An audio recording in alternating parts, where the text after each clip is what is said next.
How should I feel about my 31M new wife, 31F, texting another dude during our honeymoon? So I got into an argument about this with my wife and want to get some outside opinions. She tells me I'm overreacting, but I kinda feel like my feelings are at least somewhat justified. We've been together 8 years total, lived together for 4 but just got married last month. While finalizing our invite list for the wedding a few months ago, I noticed that my wife's one coworker, let's call him John, wasn't on the invite list. She's on a small team, her and 3 others, at work, and they've all become good friends since she started there a few years ago. They're all around our same age and are definitely some of her closest friends now. When I see that my wife listed her other 2 coworkers, Megan and Anna, to invite but not John, the first asked her why. Of the 3 of them, John is actually the one she is closest with. They typically hang out 1-2 times per week after work when their team goes for drinks or something, but he's the only one she texts daily outside of work as well. I've met him a few times, got along fine in the brief conversations we've had. When I brought it up, she got weirdly defensive and said something along the lines of, "Well, I can't invite everyone. What do you want me to do, invite the whole office?" For context, the wedding was about 120 people total. I tried to explain how I just found it strange and thought maybe it was an oversight. I told her if she wanted to invite him there was plenty of room, but to do whatever she thought best. She didn't really give me a clear answer as to why there wasn't room for him specifically, but she was obviously upset, so I dropped it and that was that. Fast forward to the present, we just got back from our honeymoon in the Bahamas last week. The wedding and honeymoon went great and we both had an amazing time. Well, today I came to find out she spent the entire wedding weekend and honeymoon texting this guy. None of her other friends, mind you, just John. And not just once or twice, I mean throughout the day, all 9 days we were gone. The thing that doesn't make sense to me. This is someone she is so close with she can't go more than a few hours on our honeymoon without talking to him. But he wasn't a close enough friend to invite to the wedding? I wasn't mad or anything, I just told her I thought it was super strange and kinda suspicious. She got really upset and started crying, said they're just good friends, why do I care so much, etc. I didn't want to start a big fight, so I let it go, but now that I've had time to think on it, I guess I just feel kinda jealous. Like I wasn't enough even during our own honeymoon. I get the sense she either has a crush on this guy and is embarrassed to tell me, or there's something else going on. I'm not worried she is physically cheating or anything, but there's something about it that doesn't sit right with me. Is this an unreasonable take? Am I making a mountain out of a proverbial molehill? General thoughts? Too long did not read. Found out my wife spent our entire honeymoon talking to a close male coworker friend who she specifically avoided inviting to the wedding without explanation. Yeah, that's a lot of smoke for there not to be a fire. Massive red flags. If you're not worried about her physically cheating, you'd better start to be. Just being real here.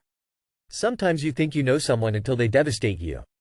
And I know what you're thinking, not my wife. Not in a million years. A million guys have thought that and have been dead wrong. Demand to read the text thread. If she refuses or has already deleted it, you'll know your answer. Also, do the smart thing and hire a pie. Spend a little bit of cash for some peace of mind or proof of the affair. Good luck. I'd be asking to see those text conversations, my guy. If my wife was texting some other guy on our honeymoon, I'd be very hurt. She didn't want him at the wedding because she didn't want him to make a scene about their affair, or he didn't want to see his affair partner get married. Reread your own post. Everything about it yells she is not telling you something and gaslighting you when you ask. There is obviously a reason she didn't invite him. If she won't tell you why, then you can assume you're not going to like the answer. Maybe he likes her and she just likes him as a friend. But no matter what, she is hiding something. And starting off your marriage with a secret is not a good thing. He probably is an affair partner and it would have been awkward for him to be there. I'm willing to bet that he told her he wouldn't come. I have a close male friend, but there's no way in hell I'd be texting him my entire honeymoon. I'm sorry, but these are all red flags. How should you feel? Well, not good, that's for sure. Ask to see her phone. If she says no, or if she has deleted the text chain from John, I think you have your answer. Good luck and update us. My pessimistic take? They are more than just good friends and he told her he wasn't coming to the wedding. 31 F30F How to navigate supporting family during a crisis when my wife refuses to share our car. My 74-year-old father was recently discharged from the hospital earlier than expected after a biopsy confirmed he has invasive moderately differentiated keratinizing squamous cell carcinoma. Initially, he was hospitalized because he overexerted himself by going to work against doctor's orders 2 hours after his biopsy operation, which required anesthesia. 24 hours later, he couldn't walk and was stuck in the bathroom, necessitating a 911 call due to his weakness. We only learned of the carcinoma days into his hospital visit, which further intensified growing family tensions.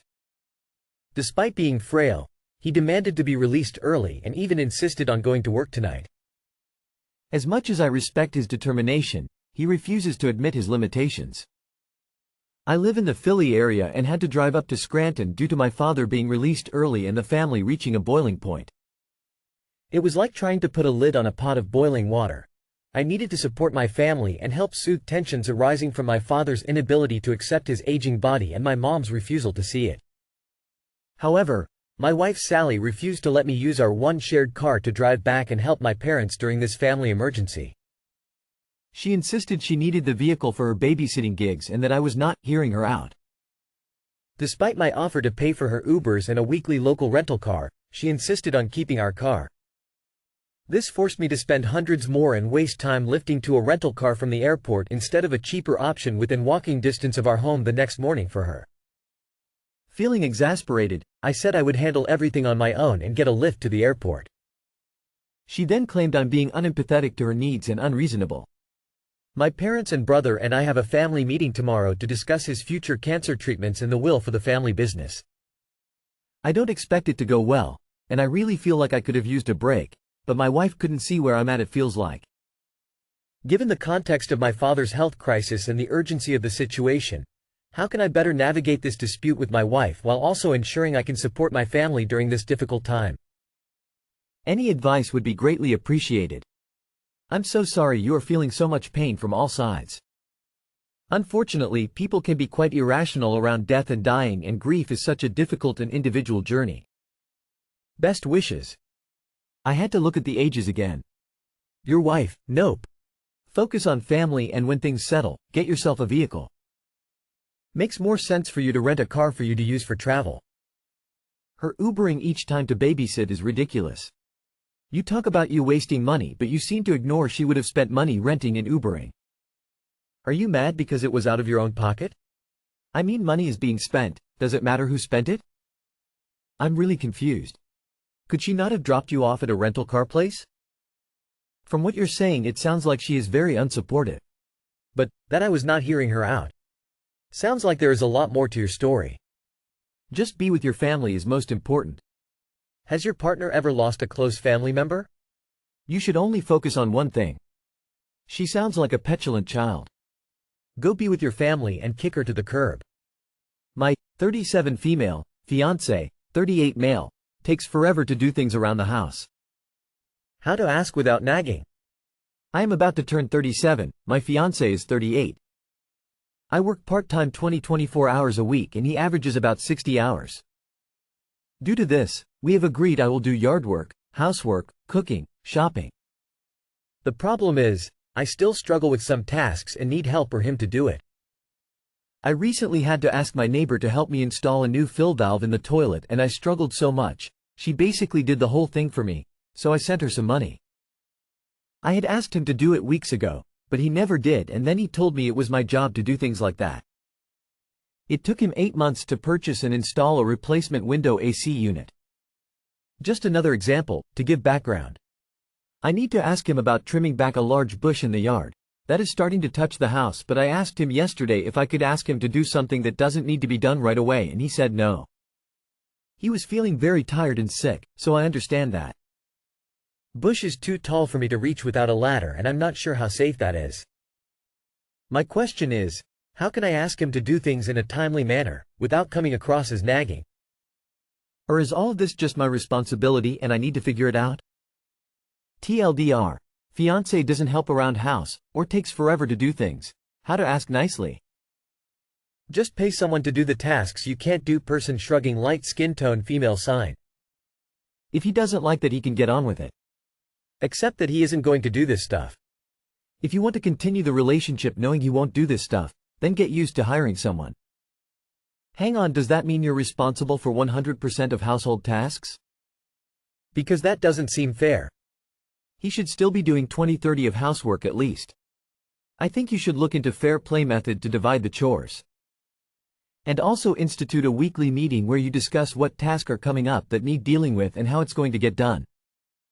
Does it take two people, so need to schedule a time where he helps out, or is it beyond both your skill sets, so need to hire outside help, etc.? 100% of all physical and mental household tasks is unfair and concerning. As is his dismissive attitude to you asking for help. I do wonder if that shows up in other aspects of your relationship? This is who he is. It won't change. Find a good handyman you can rely on. I mean, if I worked 60 hours a week, I really wouldn't want to do house repairs either. If you have the means to, sit down and budge some money for a handyman to come once a month. It will take less pressure off and relieve resentment. Yeah, of course things should be 50-50, but the reality looks different. What a ridiculous arrangement. He should help out because it's important to you. You need his help. He sounds resentful that the house is yours, so he doesn't make an effort to maintain it. Does this guy even love you? Sounds like he is using you. How can I, 27F, explain to my fiancé, 29M, that his promises of a lavish life are exhausting? I would love some outside perspective on this, or I'm curious if anyone else has been in a similar situation. My fiancé and I are getting married soon. We are young, very happy, very much in love. My fiancé, 29M, is an incredibly smart and hard-working man. His career is really taking off, and he's been in the process of interviewing for a new role in Southern CA. We currently live in the Midwest, and we do love our location. Over the past year, he's been applying to high-paying roles and getting interviews, but none as serious as the most recent. The problem is that it feels like over the past year or so he has been unintentionally teasing me with the idea of us living a much more comfortable, possibly even lavish lifestyle if he was to get one of the jobs he's interviewed for. I am thrilled for him, and want to be as supportive as possible. The problem is that I'm significant other sick of hearing about how much he could make at X job, how much money we could save, what kind of house we could buy, etc. He'll tell me what expensive gifts he would buy me if he got a big sign-on bonus, etc. I feel like I've been living in some alternate future reality instead of enjoying the life we do have, and it's really taxing on me mentally. Recently he's made it through all the rounds for the Southern CA job, but told me a few days ago that it might not actually be worth it to take it. I would love to live in Southern CA, and I had kinda mentally decided that we'd be moving there. I know I shouldn't do that, but it's so hard not to. But now he's saying the pay isn't as good as he thought originally, and the months we've spent discussing this new job move may have all been for nothing.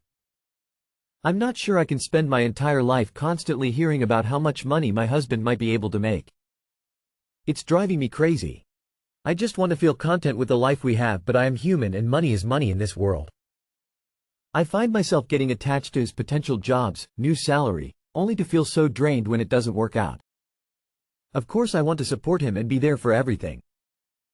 Would I be the asshole if I asked him to minimize the, if I get X pay then we can afford X, talk? Or should I just suck it up and be a supportive partner? Has anyone else been in a similar situation with their partner? How did they handle it? It's called future faking, and it's a way of escaping life in the moment. Not healthy and not reality. Deeper issues that cause this that he needs to work on. Your husband isn't grounded in reality. On paper, numbers look great, but cost of living in SoCal is extremely high. So you'll just still be middle class at best. Oh, goodness. Living in the present is so important. He is living in the future, a future he can't possibly predict. I would just try and redirect to current things? Try and keep him rooted in the present without stealing his joy. Difficult, very difficult, but necessary.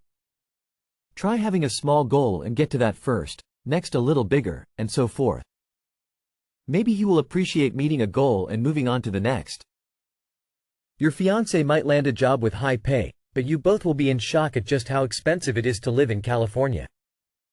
A friend in Florida bought a house for $400,000 and it would easily cost $1 million in most parts of California.